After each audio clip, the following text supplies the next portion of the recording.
Yes, YouTube, welcome back to another video and thanks for joining me. So in today's video, we're going to be picking up some of my dream fish.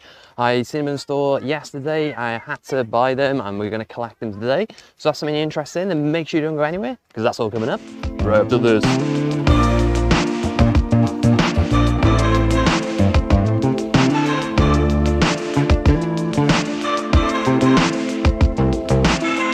Now there is another...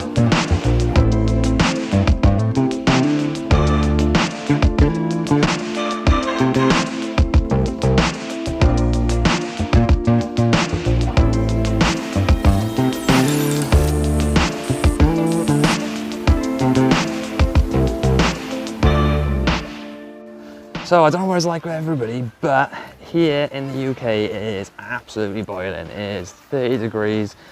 It's been a bit of a struggle getting anything done in the Rainforest room recently. It's just so hot. So what's it like with you? Let me know in the comments. But let's get over and get up these fish.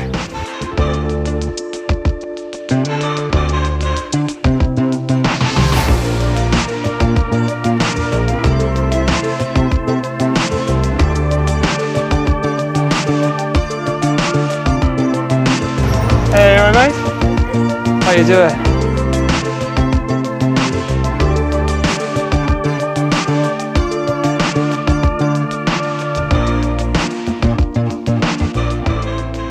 Okay, so we've got the fish.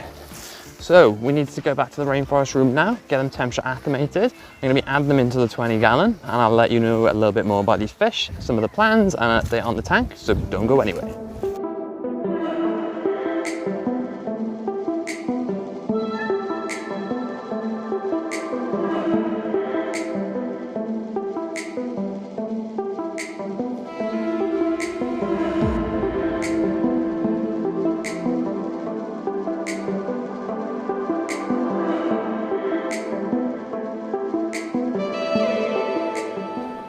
So if you haven't guessed it already, then these are chocolate gouramis. Now, like I mentioned earlier, one of the fish I've wanted for a long time. Now there's a few gouramis I actually really like, and there is another species that I really want. But perhaps that'll be a video for the future and something we can look at when we've got a couple more tanks. Now we've got the chocolate gouramis now floating in the bag. They should be up to temperature by now, so we can add them in a second. Now, like I mentioned as well earlier, it is absolutely boiling. I'm sweating. It's about 30 degrees in here, so it's been really difficult to get on with any projects. I have tried to get some projects done, but not in this room. So we've got some aquascaping and some builds coming very soon as well as the remainder of the fire belly tank. But we rescaped this tank not so long ago. It has suffered a little bit with the bad weather with algae and that sort of thing. You might be able to see a lot of the fur algae all over the bulbita, so that needs to be removed. But it's not detrimental in any way to the fish, doesn't look the best, but we'll probably sort this out once the temperatures cool down a little bit. Now, this tank is reasonably stocked, so I am considering whether I take some of the Harlequin Respora out and add them into my home aquarium downstairs, just a few of them, just to thin them out a little bit more. But I'm going to see how the gouramis get on with these fish. The only concern I have is that the Harlequins are quite fast when it comes to feeding. I just don't want them to outcompete the gouramis, but we'll see how that gets on and we'll make some changes accordingly. But eventually I'm probably going to put the gouramis in their own exclusive tank as well, which will be on the racking system behind me very soon. But why don't we get them into the tank and I'll rejoin you in a sec.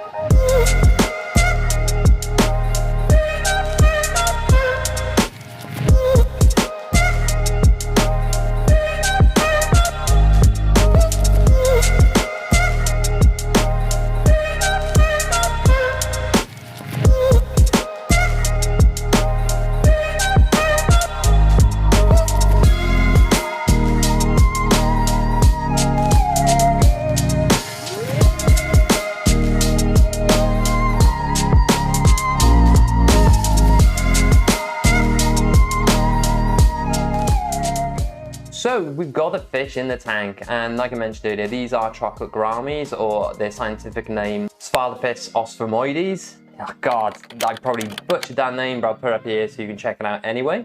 Now these are typically peaceful fish, and they don't grow any more than a max out about 2 inches, and their lifespan is around about 4 years. Now, like I mentioned, they are peaceful fish and they can be housed singly and as a group. Now, the more I've read, the more I've looked into it, you're probably better off getting a group. So these are Asian fish, and they typically come from Indonesia, Sumatra, Malaya, just those sort of regions. They actually live in slow-moving, shallow waters, typically without any plant growth. So the water they generally live in has very little hardness or any mineral content in it that doesn't support plants, but it does provide soft water because of all the waste organics such as leaf litter and things like that. So you can keep these in blackwater setups. As you can see, this isn't a blackwater setup, but they should be perfectly happy in here with a lot of plant covers we've got in here. And as I'm watching them now, they seem pretty calm and they're all sticking together reasonably, but they don't actually school, but they probably find comfort in being in a small group. But the habitat is very similar to sort of a beta setup really. They like that soft water with some decaying organics in it. Now the good thing about these fish, there's lots of variety that you can add tank mates with them. So they're generally peaceful fish, they'll generally keep themselves to themselves. Now you can house them in a community tank such as this or specific species only tank.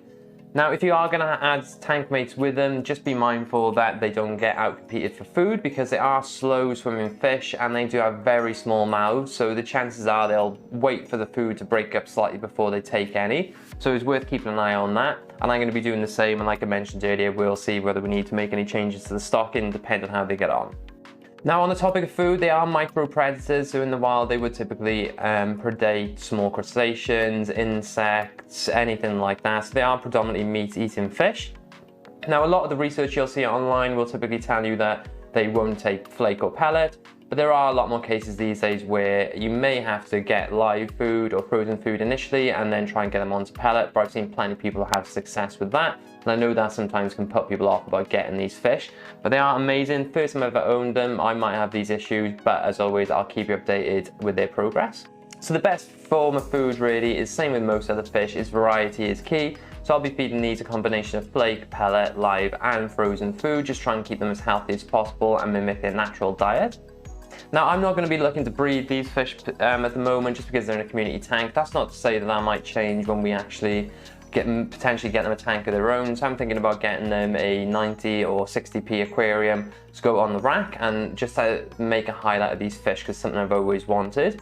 But I'm not going to be breeding them, but something interesting about these fish is a lot of mouth brooding fish tend to be the males to carry the eggs, but with the chocolate gourami it's actually the females that do this, and that's maybe something we'll take a look at if we do go into breeding in the future. But I'm not going to profess I know everything about these fish and give you a care guide essentially, because I've never kept them before, although I have researched them a lot and I read up on them quite often because it's something I've always wanted and I just find them interesting. So I hope you did as well. As always, I'll keep updated on how they're getting on and I'll do some updates on this tank as well as other enclosures and animals setups in this room. But if this is something you enjoyed, then make sure you hit that subscribe button and the notification bell because there's plenty of content such as this, as well as aquascape builds. I've got a bioactive terrarium, paludarium at the moment, which is ongoing. We've got a bioactive ball python build, and we also have the ADA rack that's yet to be set up. So there's plenty of new things, exciting things to come, so make sure that you are hitting that notification bell so you don't miss out on any of that. And I think that's enough of me waffling on for one day. It is hot, I am sweating, let's get out of here, and I'll see you in the next video.